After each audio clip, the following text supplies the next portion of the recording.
La hora en punto de las 30. Bienvenidos, bienvenidas. Buenas tardes si está en América, buenas noches si está en Europa y buenas noches si está también en África. Comenzamos con temas del día. Vámonos a las redes sociales. La pregunta correspondiente a esta jornada la puede conseguir en mi cuenta corporativa, @JuanCTelesur. Mire el tema. La mayoría de las desapariciones forzadas en la región se dieron con gobiernos de derecha. Ahora, en buena parte del continente, esta política regresa al poder. La pregunta es, ¿habrá avances en la lucha por la verdad y la justicia? Son ausencias presentes hoy, justamente cuando se está conmemorando el Día Internacional contra las Desapariciones Forzadas o el Día Internacional de las Personas Desaparecidas de forma forzada. Rusia mantiene esfuerzos diplomáticos para impedir que Estados Unidos y sus aliados lancen misiles contra Siria bajo el pretexto de que el gobierno de Damasco prepara un presunto ataque químico en la provincia de Idlib. Los señalamientos de Washington son denunciados por Siria como un montaje que pretenden socavar el proceso de paz para Siria y también frenar el avance del ejército sobre los terroristas. Precisamente para analizar la situación en Idlib, el ministro de Exteriores de Siria, Walid al-Mualem, se ha reunido con su homólogo ruso, Sergei Lavrov. Esta reunión se daba en Moscú. Durante el encuentro, el canciller sirio acusaba a Estados Unidos y a sus aliados de entorpecer el proceso de paz.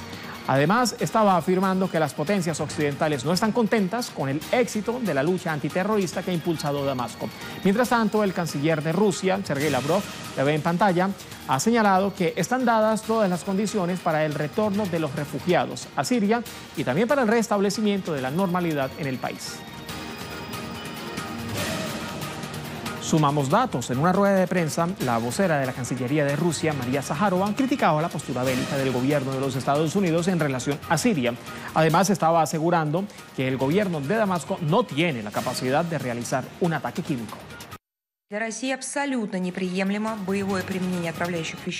Rusia no tolerará ningún uso de agentes químicos o cualquier intento de utilizar esta situación para servir a los intereses de aquellos a los que les gusta emitir acusaciones absurdas contra el gobierno sirio y los soldados sirios.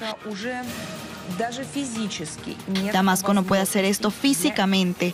Todos los arsenales químicos en Siria fueron destruidos bajo el control internacional en 2014 y 2015. Esto ocurría muy temprano en Moscú. Allí la funcionaria estaba denunciando también que la situación en Idlib responde a una estrategia de Estados Unidos para justificar un ataque contra el pueblo sirio. Vemos que la preparación activa para que el uso por etapas de armas químicas en Idlib está en marcha para que Estados Unidos pueda llevar a cabo ataques con misiles contra instalaciones gubernamentales. Eso es lo que hemos estado hablando todo este tiempo. Me gustaría resaltar que al hacerlo, Estados Unidos obstaculizará todos los progresos realizados en el arreglo de la crisis siria. Eso no es lo único. Mira, en medio de todo este panorama y en medio de todo este contexto, surgen más reacciones sobre este mismo tema. Por ejemplo, el embajador de Rusia en los Estados Unidos, Anatoly Antonov, ha alertado que Washington intenta agredir a Siria alegando un presunto ataque químico. El diplomático ruso denunciaba además que los grupos armados en la provincia de Idlib, en particular el Frente al-Nusra y sus aliados, preparan otra provocación usando sustancias químicas contra la población civil. El funcionario también destacaba que esta acción tiene el objetivo de acusar al gobierno de Siria y además allanar el camino para una agresión de Estados Unidos y sus aliados contra el país árabe.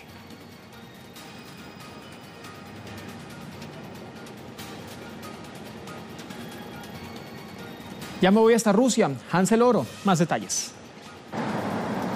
Sí, hola, un saludo para ti y para toda nuestra teleaudiencia. Así es, Rusia reitera su convocatoria al diálogo y también al entendimiento por parte de las potencias occidentales y de los Estados Unidos sobre el tema de Siria. En conferencia de prensa, la portavoz de la Cancillería rusa, María Zaharova, también hacía énfasis en que Rusia no aceptará estas acusaciones infundadas contra el gobierno sirio de haber creado este supuesto ataque químico que se está tejiendo en la provincia siria de Idlib, cuando en realidad se han dado las informaciones de que son parte parte del grupo terrorista frente al Nusra, también con coordinación de los servicios secretos británicos. En este sentido, Zaharova también hacía la advertencia de que en las próximas 24 horas podrían incrementar la presencia naval de los Estados Unidos en las aguas del Mediterráneo próximo a las costas de Siria, debido a que el pasado 25 de agosto el propio Ministerio de Defensa de Rusia había dado la información de que estaba en las aguas del Mediterráneo el destructor estadounidense USS Ross con una capacidad de 28 misiles de tipo Tomahawk que puedan alcanzar cualquiera de las provincias sirias. También a esto se une el bombardero estratégico B-1B de la Fuerza Aérea de los Estados Unidos, que está en la base Al-Udeid en Qatar, con una capacidad también de 24 misiles que puedan alcanzar tanto por vía aérea como por superficie terrestre. A esto se une también el destructor estadounidense USS de Sullivan con una capacidad de 56 misiles de tipo de crucero. Esto no es más que una provocación que ya se está tejiendo, se está significando en las aguas del Mediterráneo, precisamente cuando se haga a partir de este supuesto ataque químico que se pretende montar por los terroristas del frente al Nusra y responsabilizar, justificando esta entrada de las potencias occidentales al el envío de los lanzamientos de estos cohetes. No obstante, hay que hacer alusión a este esfuerzo diplomático que está haciendo la nación eslava, sobre todo también a partir de ese Consejo de Seguridad donde se decía de que las Naciones Unidas estaban en un tono pasivo, y esto hacía referencia el propio representante ruso en ese organismo internacional, Vasily Nevencia, donde se hacía la alusión en torno a este decreto que circuló de manera secreta por parte del Departamento de la Secretaría de Asuntos Políticos de la Secretaría de las Naciones Unidas, que ninguna de las estructuras de Naciones Unidas podrían un poco influir en la reestructuración de Siria, a menos de que no ocurriera una transición política, lo cual, por supuesto, esto forma parte de todos los obstáculos también que se ponen en torno al retorno al regreso de los refugiados a la nación levantina. Esta es la información hasta este minuto. Adelante. Hansel, gracias. Hasta la próxima. Avanzamos. Más noticias. Vamos a seguir sumando datos correspondientes. Este mismo jueves, en Ginebra, el enviado especial de Naciones Unidas para Siria, Staffan de Mistura, prometía garantizar el corredor humanitario de Idlib de una forma personal y físicamente. Una declaración además que se produce en momentos de extremas tensiones entre las fuerzas estatales sirias y los terroristas del Frente al-Nusra en Idlib. Ha destacado el funcionario que los contactos entre la Federación Rusa y los Estados Unidos son crucialmente importantes, sobre todo en este momento cuando aún hay amenazas para usar grandes recursos militares. Francamente, sería una ironía trágica si casi al final de lo que consideramos en este momento una guerra territorial dentro de Siria, estaríamos presenciando la tragedia más horrible para la mayor cantidad de civiles. Sería bastante trágico en esta etapa al ver cuán difíciles han sido estos 7 años.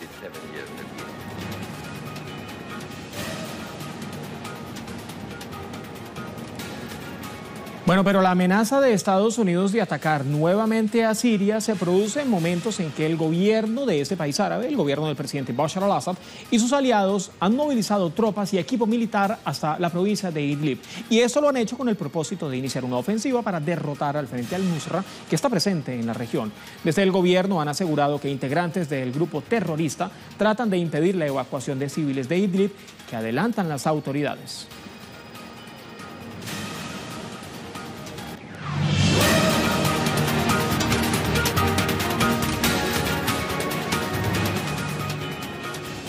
En pantalla nuestra pregunta correspondiente a esta jornada tiene que ver con nuestro segundo tema del día. La mayoría de las desapariciones forzadas en la región se dieron con gobiernos de derecha. Ahora, en buena parte del continente, esta política regresa al poder. Habrá avances en la lucha por la verdad y la justicia. Son ausencias presentes. Queremos conocer su opinión. Queremos conocer usted qué es lo que piensa en referencia a este tema, porque hoy precisamente se está conmemorando el Día Internacional contra las Desapariciones Forzadas. Opinen, estamos en @temastelesur, @telesurtv, que es nuestra cuenta matriz, y mi cuenta corporativa, @juanctelesur. Nuestra imagen correspondiente a esta jornada ahora nos lleva hasta el viejo continente, nos lleva hasta España.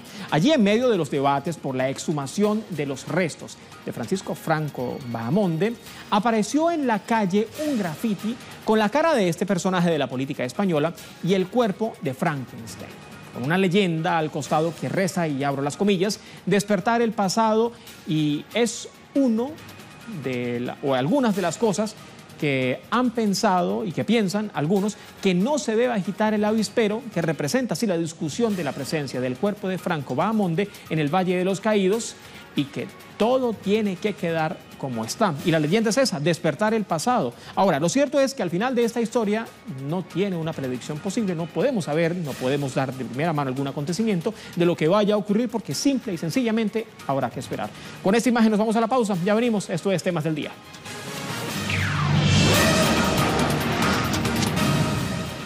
Así es como avanza la tarde en nuestro continente. Este 30 de agosto se conmemora el Día Internacional de las Víctimas de Desapariciones Forzosas y es una fecha establecida por la propia Organización de las Naciones Unidas en 2010.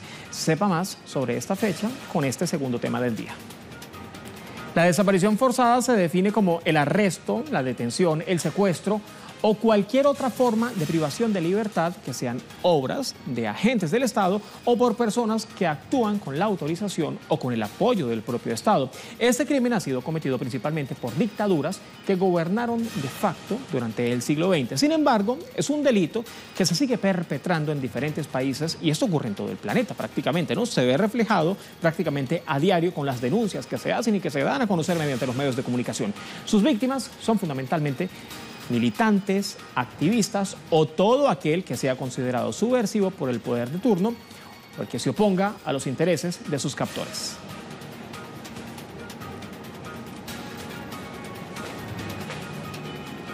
La pregunta que tal vez muchos estén haciendo hasta ahora, ¿por qué se celebra este día durante esta jornada de 30 de agosto? Bueno, de inmediato vamos a revisar algunos datos que nos dan contexto para entender un poco sobre este panorama. Aparecen ya en pantalla las publicaciones. Tiene que ver con el Día Internacional del Desaparecido. El 21 de diciembre de 2010, la Asamblea General de la Organización de las Naciones Unidas expresó preocupación por los casos de desapariciones forzadas en todo el planeta. La ONU declaraba el 30 de agosto como Día Internacional del Desaparecido. Se denuncia el uso de esta práctica con fines políticos o para infundir el terror entre la población. Táctica además que es utilizada a menudo por las dictaduras. La fecha pretende sensibilizar y también concienciar y llamar la atención pública sobre esta situación para la actuación de la sociedad y de los gobiernos para poder tratar esta problemática. Y en México, en nuestra región, han salido a las calles los familiares de los desaparecidos del pasado lejano y también del reciente, los casos que se han dado, que se han denunciado durante los últimos años. Y el fin ha sido exigir justicia y exigir la aparición con vida de sus seres queridos. En medio de este Día Internacional del Desaparecido, ven ustedes ya en pantalla las imágenes, son integrantes del colectivo Los Otros Desaparecidos de Iguala. Representan a más de 500 personas no localizadas. Han salido a exigir la aparición de las personas desaparecidas. Recordamos que es conocido, por ejemplo, el caso de México por las desapariciones por motivos políticos o de narcotráfico desde 1968, incluso siendo una incierta la cifra exacta de personas que no han sido encontradas, que no han sido localizadas, por lo que este país tuvo el día de hoy diferentes movilizaciones de familiares de víctimas que se manifestaron incluso para exigir el esclarecimiento de los casos de desaparecidos. Ahora, si bien hemos dicho que la cifra no está del todo clara, vamos a ver qué es lo que señalan diferentes organismos gubernamentales y además organizaciones sociales para saber por qué no coinciden las cifras. Mire, el gobierno mexicano maneja una cifra aparentemente oficial de alrededor de 36.000 o 37.000 personas desaparecidas, puesto que él mismo solo maneja las que se presentaron durante los últimos gobiernos, durante el gobierno de Enrique Peña Nieto, para ser más precisos. Sin embargo, organizaciones aglutinadas en la campaña nacional contra la desaparición forzada han indicado que es posible que esta cifra sea mucho mayor, que la cifra incluso duplique o triplique la cifra que están presentando desde el gobierno de Enrique Peña Nieto, que da referencia a unas 37.000 personas que han sufrido estas prácticas, que han sido víctimas de estas prácticas de desaparición forzada y desapariciones sistemáticas. Al mismo tiempo han denunciado los muchos casos de investigación que han sido descartados por las propias autoridades de México. Y es precisamente en México que está nuestro corresponsal, Paulo Pérez. Paulo, buenas tardes. Hablábamos ya de las movilizaciones que se han dado en buena parte del territorio nacional, ¿no? ¿Cómo han transcurrido estas convocatorias? Muy buenas tardes, Juan Carlos. Efectivamente, pues en diversas ciudades de nuestra república se llevaron a cabo acciones, manifestaciones, marchas, cuelga de mantas por parte de los familiares de los desaparecidos, un sector de la población, diversas organizaciones en regiones y también organizaciones nacionales exigiendo, bueno, pues la investigación y la aparición con vida. Esta es la exigencia totalmente razonable de todos los parientes de sus desaparecidos. Una de las cosas que más se repetían es que, bueno, finalmente hace poco se aprobó la Ley General de Desapariciones aquí en México y ellos señalan, esta es una ley que no surgió del Poder Legislativo, sino de la presión constante llevada a cabo por las organizaciones sociales y dicen, ya tenemos la ley, ahora queremos que el gobierno de México la ejecute, que sea llevada a cabo, una ley con dientes para que se castigue a los responsables. También, bueno, señalaron que ellos, pues la mayoría de ellos estuvieron enfrentándose a autoridades apáticas, autoridades cómplices, partícipes de gobiernos del PRI y del PAN, y que ahora que hay una transición, que ahora hay un cambio de gobierno hacia un gobierno que se espera sea más progresista, pues tienen la esperanza de que cambien su situación. Y bueno, también tenemos que señalar que en poco menos de un mes se va a celebrar el conmemorar el 4 aniversario de la desaparición de los 43 estudiantes de Ayotzinapa, 26 de septiembre del 2014. Y para ello, pues los padres y familiares de los estudiantes planean la 48ª Acción Global por Ayotzinapa. Estarán presentes aquí en la capital en un acto que será pues mucho mayor de lo común y que estará seguramente revertido pues de mucha fuerza y lucha constante como ha sido durante los últimos 48 meses. Así están las cosas en México. Pablo, muchas gracias. Hasta la próxima. Buenas tardes. Esto no solamente ha ocurrido en México durante esta jornada, ha ocurrido prácticamente a lo largo de toda nuestra región. Casos emblemáticos, por ejemplo, en Chile. Colectivos de familiares han recordado a las víctimas de la dictadura de Augusto Pinochet, al tiempo que han criticado los denominados pactos de silencio del Estado. Han sido militantes y dirigentes del Partido Socialista Chileno, junto a mapuches y familiares, que han homenajeado el día de hoy a las víctimas de represión durante la dictadura de Augusto Pinochet. Los manifestantes se han reunido en Santiago, la capitalina ciudad, y se han movilizado por los desaparecidos tras más de 28 años de la caída de la dictadura. Además, han estado denunciando pactos de silencio dentro del propio Estado que evitan, según estas personas que han estado movilizadas durante esta jornada, que se esclarezca el paradero de los miles de desaparecidos. Ahora, el anterior 1 de agosto, la Corte Suprema le otorgó la libertad condicional a 7 exmilitares involucrados en violaciones de derechos humanos durante la dictadura. Y esto, desde luego, que también fue rechazado durante esta jornada por todas estas personas que se estaban movilizando en Santiago, ciudad capital. Y precisamente en el caso de Chile, las desapariciones forzadas son atribuidas directamente a la dictadura de Augusto Pinochet en su mayoría. Vámonos de inmediato con cifras correspondientes a esta nación. El gobierno reconoce que más de 40.000 personas fueron víctimas de la dictadura de Augusto Pinochet. Hay que tener en cuenta, cabe recalcar ahora, que esta cifra se genera porque unas 9.800 denuncias que no estaban previstas fueron incorporadas a la cifra mayor.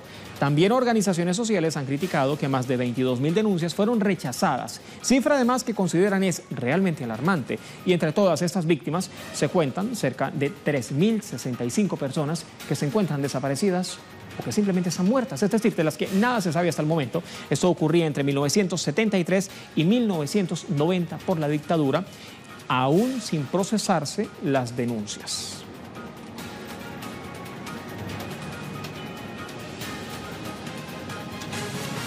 Jornada de movilizaciones. En primera instancia pretendían detener estas movilizaciones, pretendían impedir que salieran los chilenos a las calles. Paola Dragni, más detalles. ¿Cómo estás, Juan Carlos?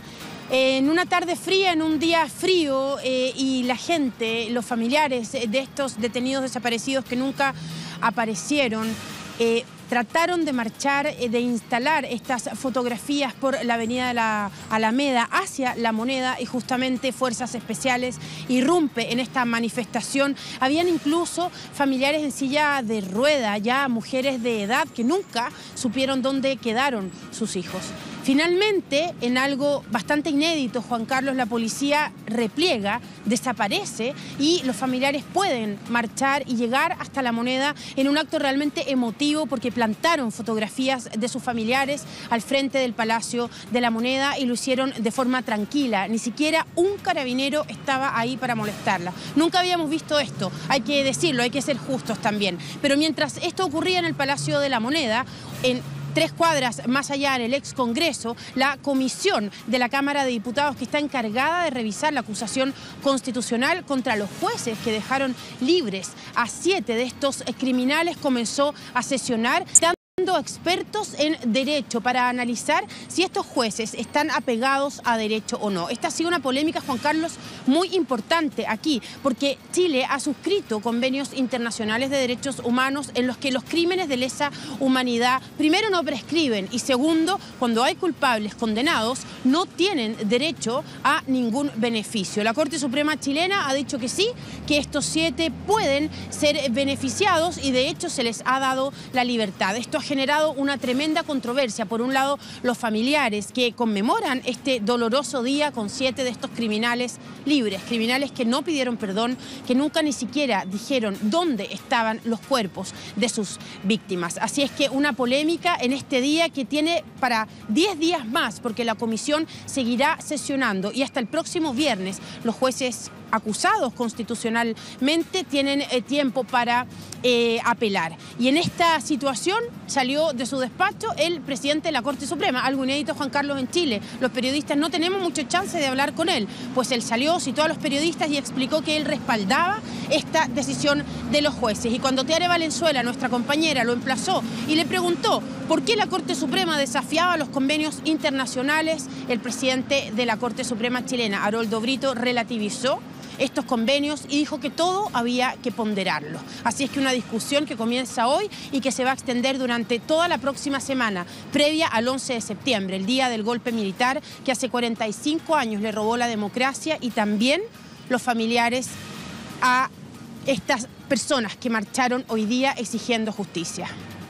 Terminaron así con el gobierno de Salvador Allende. Paola, gracias. Por eso es que Chile va a seguir siendo noticia durante también la próxima semana. Hasta la próxima. Buenas tardes. Avanzamos, revisemos de inmediato otras informaciones.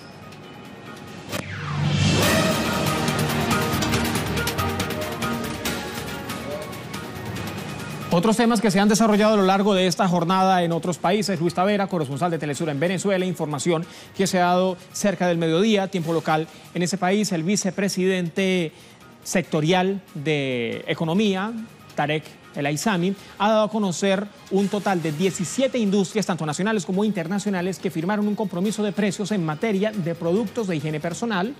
El plan de recuperación económica arribó ya a su segunda semana con 10 líneas de trabajo. Publicación de uno de nuestros corresponsales, Luis Tavera, corresponsal de Telesur en Venezuela. Rápidamente pasamos a Ecuador. Cristian Salas. En la Plaza Grande en Quito se realizará una concentración a las 17 horas, tiempo local. La convocatoria es contra la xenofobia y a favor de una movilidad humana. Y en la publicación, este panfleto de convocatoria, los oprimidos no tenemos patria. Y allí la hora de convocatoria, 5 de la tarde, tiempo local, en la Plaza Grande en Quito, en Ecuador. Otra publicación, vámonos hasta Argentina. Sabrina Roth. Tras darle el alta sin atender el pedido de sus médicos que recomendaron 10 días de reposo absoluto, Milagro Sala, la defensora de derechos humanos y la integrante de la organización Tupac Amaru, fue trasladada al juicio Pibes Pilleros en pijama desde el hospital. A pesar del hostigamiento, llamó a defender la educación pública y la etiqueta Marcha Nacional Universitaria, justamente en esta jornada cuando se ha desarrollado un paro nacional. Cerca de 50 universidades públicas en la Argentina que paralizaron actividades en exigencia de mejoras laborales y mejoras salariales. Otra publicación de nuestros corresponsales, rápidamente nos vamos hasta el viejo continente. Sergio Rodrigo. En España, más de 700 personas rescatadas en las costas españolas en las últimas 24 horas. La ruta hacia España es la que más crece, con más de 30.000 personas. La Organización de las Naciones Unidas alerta de las muertes hacia Europa, que superan los 1.500 en 2018.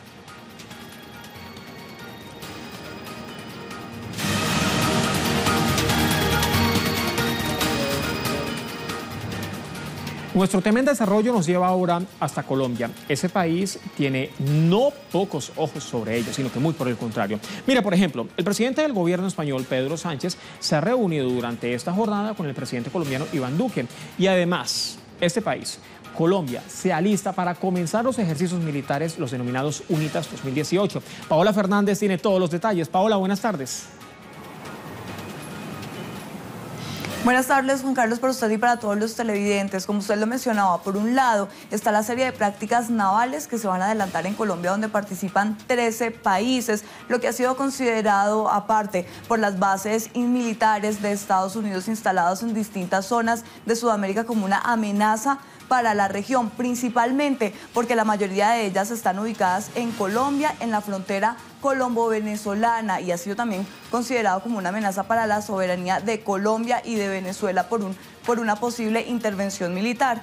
Y por otro lado está la visita del presidente español a territorio colombiano. Esto hace parte de la gira que está realizando por Sudamérica. Recordemos que ya visitó Chile y Bolivia. Sostuvo una reunión con el canciller colombiano, pero también con integrantes de la Jurisdicción Especial para la Paz. Destacó el trabajo que se viene adelantando desde esta instancia. Ratificó su apoyo a la implementación del acuerdo de paz, así lo dijo la presidenta de esta corporación, Patricia Linares. Pero además, también en la reunión que sostuvo con el presidente Juan Manuel Santos, dijo que sigue el ofrecimiento por parte de España para ser garante de los diálogos entre el Ejército de Liberación Nacional y el Gobierno Nacional. Estas fueron algunas de las conclusiones de la visita del mandatario español a territorio colombiano, Juan Carlos. Reunión con el presidente Iván Duque, que es el que integra el Centro Democrático, el nuevo presidente de los colombianos. Gracias, Paola. Buenas tardes. Revisemos de inmediato la pregunta correspondiente a esta jornada.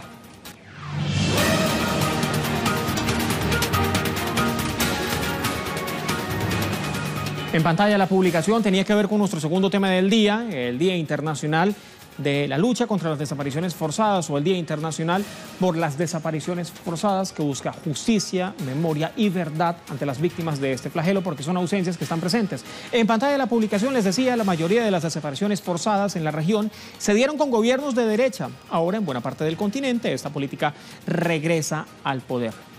La pregunta es, ¿habrá avances en la lucha por la verdad y la justicia? Porque son ciertamente ausencias presentes por las exigencias que mantienen los familiares.